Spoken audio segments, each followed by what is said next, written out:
procès dans l'affaire Le procureur contre Thomas Lubanga Dilo devant la Cour pénale internationale à La Haye, un témoin cité par la défense, M. Bed Nyokamba Lambi Longa, a été auditionné lors de la semaine du 28 mars 2011. Thomas Lubanga est accusé d'avoir commis en tant que coauteur des crimes de guerre consistant à l'enrôlement et la conscription d'enfants âgés de moins de 15 ans dans les rangs des forces patriotiques pour la libération du Congo et de les avoir fait participer activement à des hostilités dans le district de l'Ituri, un district de la province orientale de la République démocratique du Congo, entre septembre 2002 et août 2003. Le procès s'est ouvert le 26 janvier 2009 devant la chambre de première instance 1 de la Cour. M. Bed Nyokamba Lambilonga est un politologue de nationalité congolaise et l'un des membres fondateurs de l'Union des patriotes congolais, ou UPC. Le témoin avait été arrêté en même temps que Thomas Lubanga le 3 mars 2005 par les autorités congolaises, puis transféré à la prison de Makala, à Kinshasa, où il est actuellement détenu. Il a été transféré à La Haye pour faire sa déposition dans le procès en tant que témoin de la défense. Interrogé par l'équipe de défense de l'accusé, représentée par maître Jean-Marie Bijoux-Duval, le témoin est notamment revenu sur la création et le fonctionnement de l'UPC. Pourriez-vous tout d'abord indiquer vos noms, prénoms, post-noms? Je réponds au nom de Bed Nyokamba Lambi Longa. Avez-vous été en contact avec M. Thomas Lubanga au cours de l'année 2000? Oui. À quelle occasion? À l'année 2000, j'ai été en contact avec Thomas Lubanga lors de la création du mouvement politique dénommé Union des patriotes congolais. Parmi les personnes qui participent durant l'année 2000 à la création de l'UPC, y a-t-il des militaires? Non. Quels étaient les motifs qui ont poussé ces personnes à créer ce nouveau mouvement politique UPC? Nous sommes en 2000. L'Ituri est géré par un mouvement rebelle dénommé le RCD KIS, pour dire le Rassemblement congolais pour la démocratie, elle de Kisangani, avec le professeur Wamba Diawamba comme président. Dans ce contexte de la rébellion, l'Ituri est également ravagé par des agressions meurtrières. Donc, il se pose un sérieux problème de sécurité en Ituri. Ce mouvement rebelle, chassé de Kisangani qui arrive, qui trouve refuge à Bunia, vient avec un programme, celui de remettre de l'ordre et de la sécurité sur toute l'étendue du district. Et aussi, comme un État, bien entendu, d'assurer le bien-être de la population. Mais fort malheureusement, la population n'a pas pu retrouver son compte dans cette gestion de ce mouvement rebelle. Cela a suscité chez certains citoyens l'idée de penser à créer un mouvement, bien sûr politique, avec tous les risques possibles, pour dénoncer tout ce qui n'allait pas dans le chef de ces dirigeants, n'est-ce pas, dans le chef des dirigeants de ce mouvement rebelle. Donc en fait, il y a la mégestion. D'abord, il y a l'incapacité d'assurer la sécurité des citoyens, qui était la motivation, la première. Il y a également la mégestion caractérisée de ce mouvement rebelle, qui était le RCD KIS.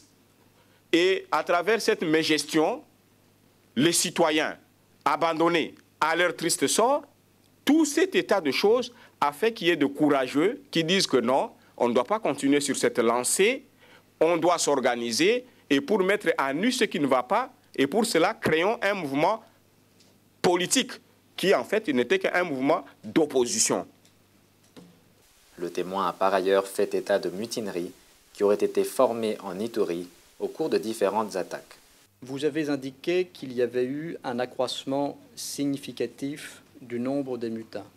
D'où venaient ceux qui se sont ajoutés? J'estime que ce sont des recrues qui ont été formées.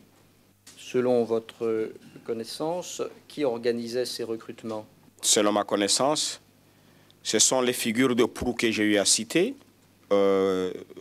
Aujourd'hui général, bien sûr, à l'époque, Kisembo, Floribert Kisembo, Bosco Taganda, Chaligonza, Kasangaki, ce sont eux qui ont eu à procéder à ces recrutements et aussi à la formation. Ce fut ensuite au tour du bureau du procureur de mener son contre-interrogatoire. Maître Adebowale Omofad et Maître Olivia Striven, substituts du procureur, ont tour à tour soumis leurs questions aux témoins. You would agree with me, won't you? Vous serez d'accord avec moi, n'est-ce pas, que l'UPC avait pour intention de créer une armée dès le départ? Je ne serai pas de votre avis, nullement de votre avis, parce que dans les intentions de l'UPC, il n'a jamais figuré de créer une armée quelconque. The UPC was set up Que l'UPC a été fondée au départ avec un objectif politique et militaire. C'est cela, n'est-ce pas? L'UPC n'a pas été fondée avec ces deux objectifs. L'UPC a été fondée à son départ seulement avec l'objectif politique. Parce que l'UPC n'avait aucun terrain où il allait développer ce militarisme. Il n'y en avait pas. If we look at the first page, Si l'on regarde la première page, l'on voit le premier sous-titre portant le numéro 1. Est-ce que vous pourriez nous lire ce sous-titre et poursuivre jusqu'à l'année 2000? Est-ce que vous pouvez nous en donner lecture à voix haute, s'il vous plaît? Oui, dénomination et création de l'UPC-RP. L'Union des patriotes congolais pour la réconciliation et la paix. En sigle UPC-RP, sous la direction de M. Thomas Lubanga, est un mouvement politico-militaire né depuis le 15 septembre 2000. the author of this document L'auteur de ce document confirme une fois de plus que l'UPC fut créé en tant que mouvement politico-militaire le 15 septembre 2000, n'est-ce pas? Pas l'UPC, il parle de l'UPC-RP. Je crois que nous devons nous convenir sur ce point. En fait, c'est une grande confusion qui règne maintenant. Nous parlons finalement de quoi? De l'UPC ou de l'UPC-RP? Do you recognize the people on this picture? Reconnaissez-vous les personnes que l'on voit sur cette photographie? Je vois ici Kisembo. Oui, Kisembo. Je vois Rafiki. Je vois Bosco Taganda. Je vois également Lubanga. Ce sont les quatre que je sais identifier. But you agree that Thomas Lubanga... Question, mais vous êtes d'accord pour dire que Thomas Lubanga représentait les mutins lors de l'été 2000, n'est-ce pas? Il y a eu la mutinerie. Thomas Lubanga représentait, selon ce que j'ai suivi comme information à la presse, il a été envoyé par les notables. Il représentait les notables, en fait. Il ne représentait pas les mutins. Et l'intérêt des notables était de préserver la ville de Bunia de tout assaut que pourraient mener ces mutins dès lors que l'Ouganda s'engagerait à les attaquer. when there was a mutiny Lorsqu'il y a eu une mutinerie en avril 2002 dans la ville de Bunia, celle-ci a été retrouvée divisée en deux zones. D'un côté, vous aviez les soldats de Thomas Lubanga et de l'autre côté, vous aviez les soldats qui étaient fidèles à Mulonda Lopondo, n'est-ce pas? Non, je réaffirme encore ce que j'ai dit précédemment. D'un côté, les mutins et de l'autre côté, les fidèles à Lopondo. L'accusation poursuivra son contre-interrogatoire du témoin la semaine du 4 avril 2011.